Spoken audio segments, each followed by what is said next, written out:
All right, welcome back to today's Explainer. We are diving straight into a really distressing, incredibly complex situation that has completely gripped the nation.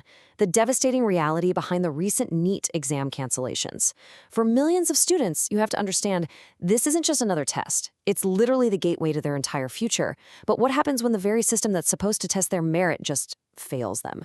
Today, we're breaking down the sheer scale of this crisis by looking specifically at the step-by-step impact these leaks have on the aspirants themselves.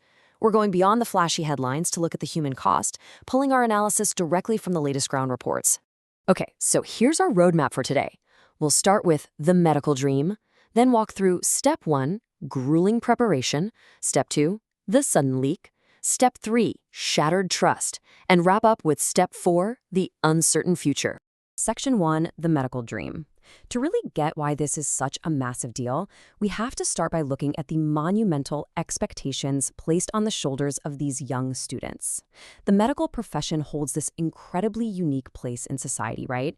It represents respect, financial stability, and this profound ability to actually help people. Families invest so much, both emotionally and financially, into the stream. So when a student finally sits down for the NEET entrance exam, they aren't just carrying their own ambitions. They are carrying the collective hopes of their entire family. Now, traditionally, this journey is pretty straightforward. You have preparation, and then you have the exam.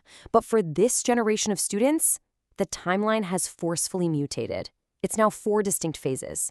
It goes from a period of grueling, honest effort straight into an agonizing systemic failure with the leak and ends in this highly damaging aftermath.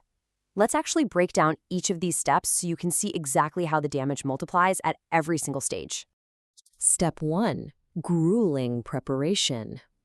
Consider the absolute weight of this number. 3 years. That is how long Pushkar, a student from Bihar, dedicated exclusively to his preparation. This was his second attempt at NEET, which is a critical do-or-die moment for a lot of students. For Pushkar, those 3 years meant missing family gatherings, dealing with intense pressure, and holding onto this singular, unwavering focus.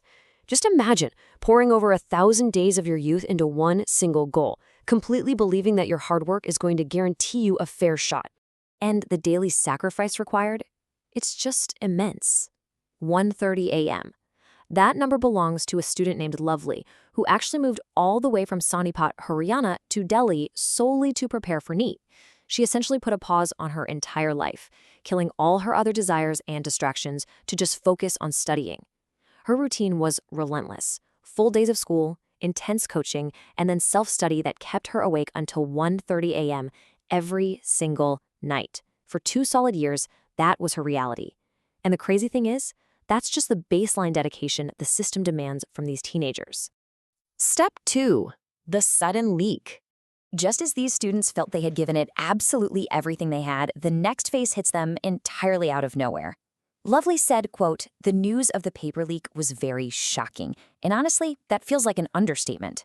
Discovering that those endless nights of studying until 1:30 in the morning were totally undermined by a massive paper leak, it's a jarring, sudden blow.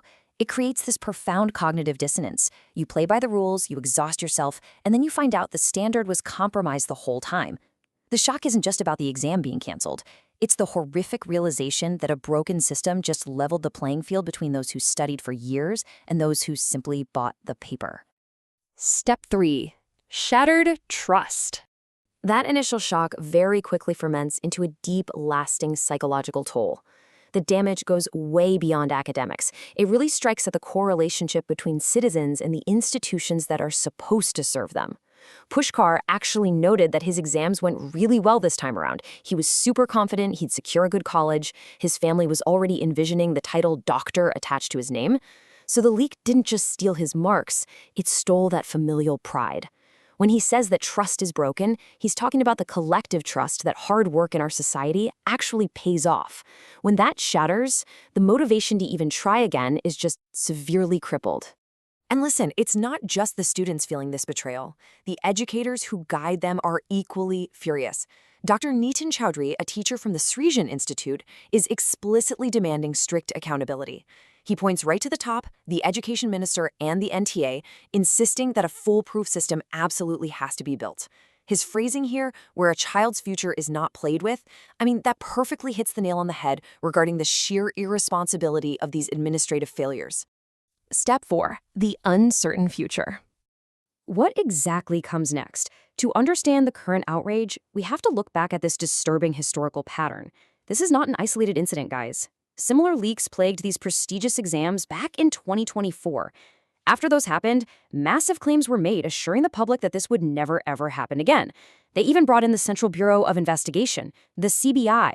Yet, despite those high-level probes and big promises, we are sitting here today facing an even larger-scale leak.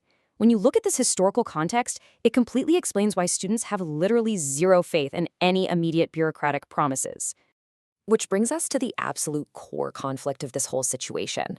Look at the NTA's response. It's purely administrative. They're offering re-exams and refunded registration fees. But the reality for the students on the ground? It's irreversible. Lost years, a severe mental toll, and totally broken trust. The disconnect is just staggering. The NTA is treating this like a minor logistical hiccup that you can fix with a quick refund. But for the students, a refunded fee does absolutely nothing to give them back 3 years of their youth. It doesn't give Lovely back her nights awake until 1:30 a.m. Surface-level bureaucratic fixes just cannot repair devastating personal losses. As we wrap up this explainer, I really want to leave you to ponder this final, essential question. We've traced the step-by-step impact, from the grueling preparation to the absolute shattering of a family's dream. When the fundamental integrity of our examination bodies is repeatedly compromised on a scale this massive, how do we ever convince the next generation of doctors, engineers, and leaders to put their faith, and literally their youth, into the system? It's a question that demands an answer, not just with empty words, but with undeniable systemic action. Thanks for joining me today to really understand the human reality behind this crisis. I'll see you in the next one.